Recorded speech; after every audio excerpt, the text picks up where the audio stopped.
mau sehat itu bukan cuma ngobatin angka labnya saja. Kamu sering banget periksa mandiri asam urat. Terus kemudian ketika tahu tinggi, dan kamu katanya kan selalu di atas 7, kadang pernah sampai 12 katamu kan. Terus ketika tinggi kamu minum obat asam urat. Terus nyerimu memang hilang, pegelmu hilang.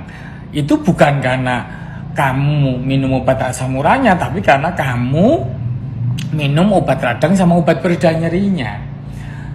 Dan kamu pernah mengatakan kalau asam uratmu 12 waktu itu malah nggak sakit kan kakimu. Jadi asam urat naik itu tidak identik dengan rasa nyeri yang di kaki, yang di pergelangan kakimu itu. Yang jadi masalah, kenapa orang sakit itu terjadi karena keseimbangannya terganggu. Ketika asam uratmu naik, kamu harusnya mencari tahu, tanya kan ke dokter kayak ini. Kenapa sih kok asam uratku naik? Sedangkan kamu udah pantang jeroan, kacang-kacangan sangat kurang, terus kemudian seafood udah enggak. Lah, masalahnya kenapa kok asam uratmu naik? Kayak gitu. Berarti ada keseimbangan yang terganggu. Saya udah pernah cerita ke kamu dulu sekali waktu itu bahwa asam urat itu produk limbah dari sel-sel di dalam tubuh kita, dari DNA tubuh kita yang didaur ulang ketika sel-sel tersebut rusak, DNA tersebut sudah mulai rusak, kemudian diubah menjadi purin, dan kemudian purin itu melalui proses metabolisme diubah menjadi asam urat.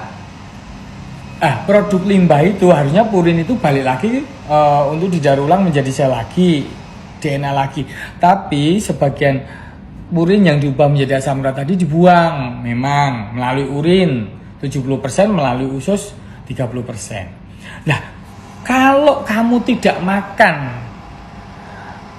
berlebihan, sedangkan 70% asam urat kita itu dihasilkan dari hati, otot sama usus kita, dari daur ulang tadi. Lah, sedangkan 30% lagi dari makanan yang masuk. Lah, kamu makannya udah mengurangi, tapi kenapa asam uratnya tetap tinggi? Berarti kan penyebabnya produksinya berlebihan. Lah, berarti apa? Karena kamu obesitas, kurang tidur, mudah terjadi peradangan, mudah terjadi kerusakan sel.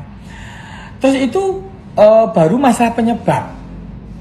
Kamu kalau udah nurunin asam uratmu udah kembali ke bawah angka 7, kamu udah oke. Seakan-akan semuanya udah baik-baik saja lagi. Tapi harusnya kamu cek fungsi ginjal.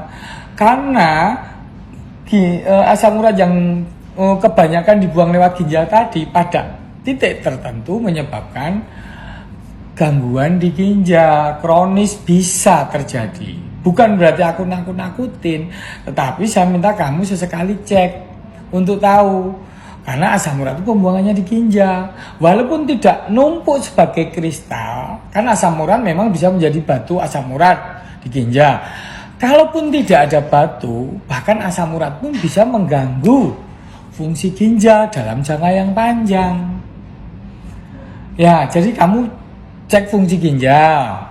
Terus kamu tetap benar-benar untuk pantangan asam urat tetap. Dan saya tetap pesan minuman ringan, minuman energi itu benar-benar stop. Karena sirup atau gula yang dipakai itu gula jagung, gula fruktosa, itu yang menyebabkan kadar asam urat tinggi. Dan itu bisa menyebabkan potensi gangguan di ginjal selain asam urat loh ya, dan bisa juga menyebabkan diabetes.